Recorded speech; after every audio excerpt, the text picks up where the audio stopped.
Hammamizga ma'lumki, yashil iqtisodiyot dunyodagi eng rivojlanayotgan iqtisodiyot yo'nalishlaridan biri hisoblanadi. Hozirgi kunda mana mamlakatimizni o'zida ham yashil iqtisodiyotni rivojlantirish bo'yicha eng qamrovli ishlar amalga oshirilmoqda. Xususan, oliy ta'lim tizimida ham yashil iqtisodiyot kirib kirgan. Ma'mun universiteti misolida olib qaraydigan bo'lsak, bugungi kunda yashil iqtisodiyotni o'zi iqtisodiyot yo'nalishidagi talabalarga alohida fan sifatida o'tilyapti.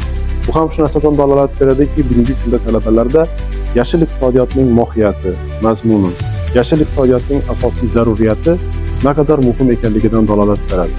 Chunki yashil iqtisodiyot bugungi kundagi resurslar tejamkorligiga, resurslardan samarali foydalanishga qaratiladi.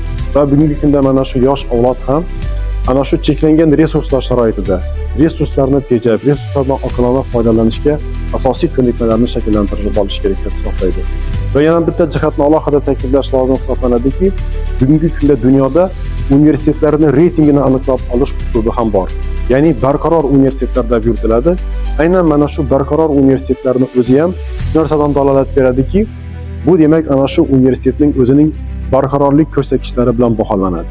Ya'ni mana shu yashillashtirish, ya'ni barqaror ana shu rivojlanish ko'rsatkichlarini universitetlar bugungi kunda qay darajada o'zlashtiryapti va mana shu jihati bilan ham farqlanadi. Endi yana bitta jihatni alohida ham biz ta'kidlab o'tishimiz kerakki, demak universitetlar o'zida yashil iqtisodiyotni rivojlantirar ekan, mana bu universitetlar o'zlarining energiya resurslarini tejamkor bo'lgan energiya resurslaridan samarali foydalanib olishga intilishlari yoki bo'lmaydigan bo'lsa mana chiqindilarni qayta ishlashga asosiy yo'nalishlarini yoki bo'lmasam tevarak atrofini yashillashtirishga alohida e'tibor berishlari ham eng muhim asosiy yo'nalishlardan biri hisoblanadi.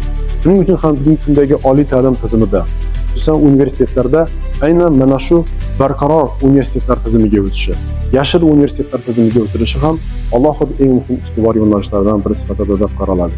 Shuni nuqtai nazardan olib qaragandaki, bugungi kunda oliy ta'lim tizimini o'zida yashil iqtisodiyotning barcha elementlarini qamrab olgan elementlarni tatbiq qilish eng ustuvor vazifalardan biri hisoblanadi.